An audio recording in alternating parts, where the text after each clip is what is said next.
আসসালামু আলাইকুম গাইস, আপনারা কেমন আছেন? আমি তো আলহামদুলিল্লাহ ভালো আছি। সবাইকে জানাই জুম্মা মোবারক। আজ শুক্রবার, তো চলে আসলাম রেসিপি নিয়ে। কি রান্না করব?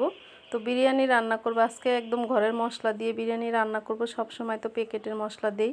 তো এখানে কি মশলা নিছি আমি আপনারা দেখে নিন। এখানে শাহি জিরা নিছি, তারপরে বড় জিরা নিছি, জয়ফল, জ্যোতিক। জয়ফলটা নিছি, জ্যোতিকটা ছিল না ঘরে। পোস্তদানা, দারচিনি, ছোটো এলাচ, লবঙ্গ, গোলমরিচ, স্টার অ্যানিস, তেজপাতা। তো সব কিছু আমি নিয়ে নিছি। নিয়ে এগুলোকে আমি পাটায় বেটে নিব। আপনারা চাইলে ব্লেন্ডারে ব্লেন্ড করে নিতে পারেন।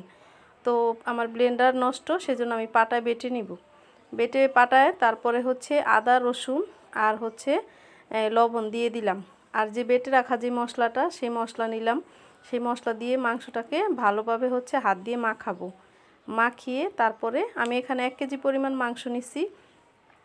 মুরগির, ব্রয়লার মুরগির যে মাংসটা সেটা নিছি। তো মশলাটা দিয়ে ভালোভাবে মাখিয়ে নিব হাত দিয়ে। তারপরে হচ্ছে মাংসটাকে ভাজবো।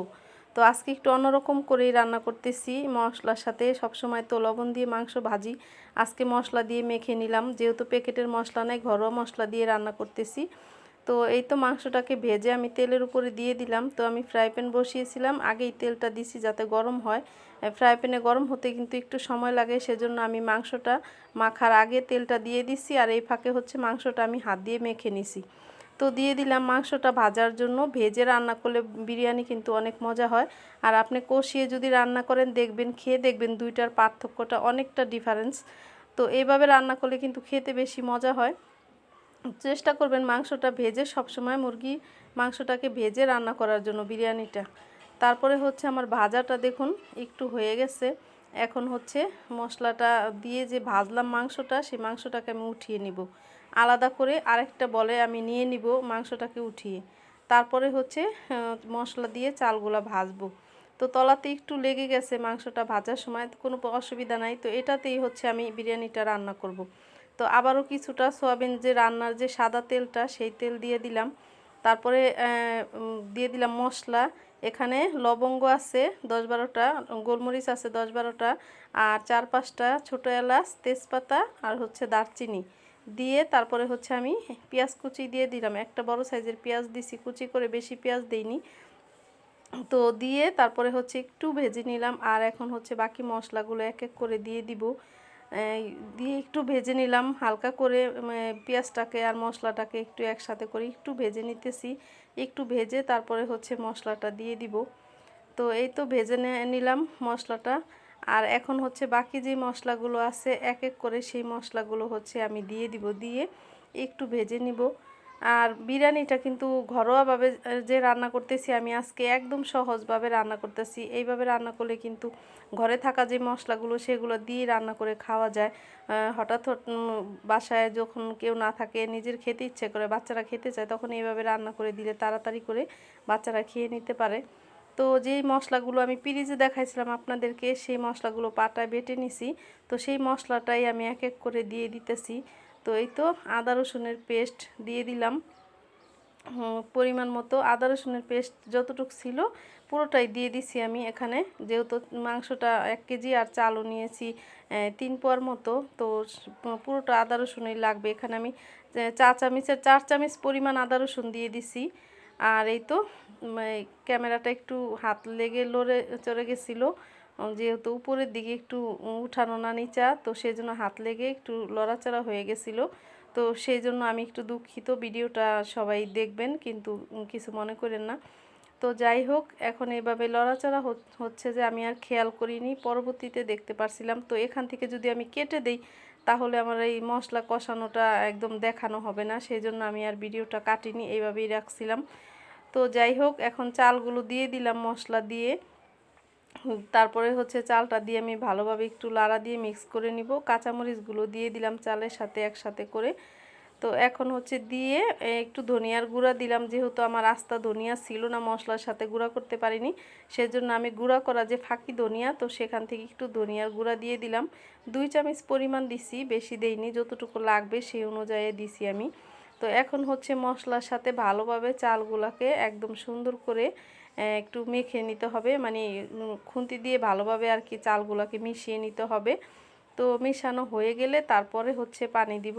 তো তো এই তো মাংসটাও দিয়ে দিলাম একসাথে, দিয়ে তারপরে এখন ভালোভাবে আরও কিছুক্ষণ লাড়া টাড়া দিব, দিয়ে তারপরে মিক্স করব।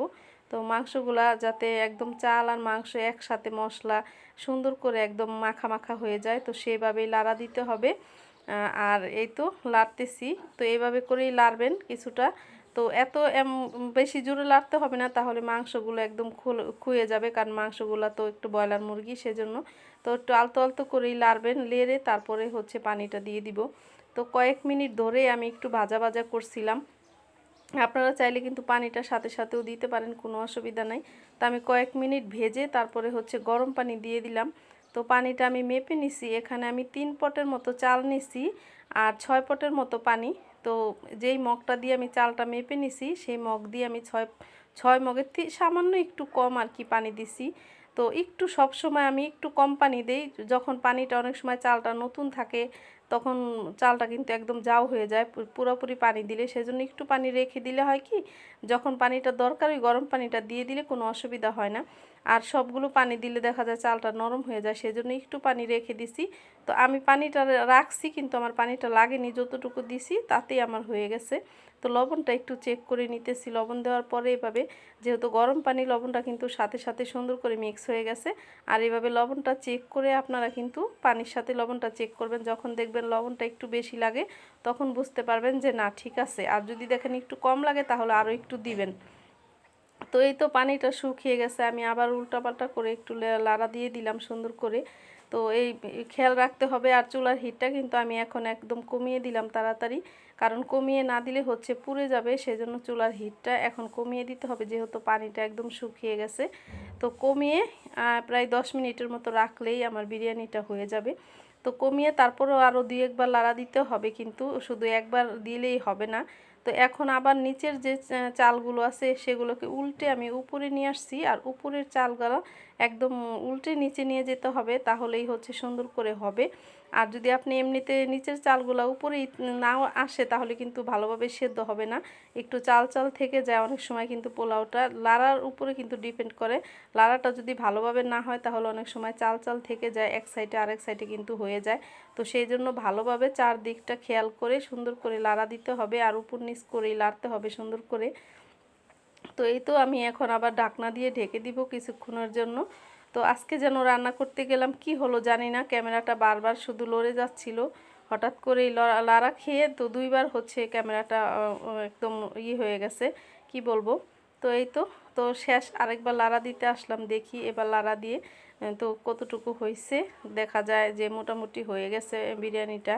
তো আরেকবার লাড়া দিয়ে দিব এইভাবে সুন্দর করে। তো মিক্স করে দিলাম, উপর নিচ করে দিলাম। তো এই তো, আর ফাঁকে আমি কিন্তু একটা জিনিস দিছিলাম, তো সেটা আপনাদেরকে বলে দিই, আমি ক্যামেরাটা অন করতে ভুলে গেছিলাম, কিন্তু আমি বলে দিই, এখানে একটু সরিষার তেল দিছিলাম। তো সরিষার তেল দিলে কিন্তু পোলাওটার একটা ঘ্রাণ যে সুন্দর আসে, বিরিয়ানিটার অন্যরকম একটা ঘ্রাণ। তো মানে কি বলবো, এত সুন্দর ঘ্রাণ আসে যে সরিষার তেল দিলে বিরিয়ানিতে, আপনারা খেয়ে দেখবেন সরিষার তেল দিয়ে অনেক মজা হয়।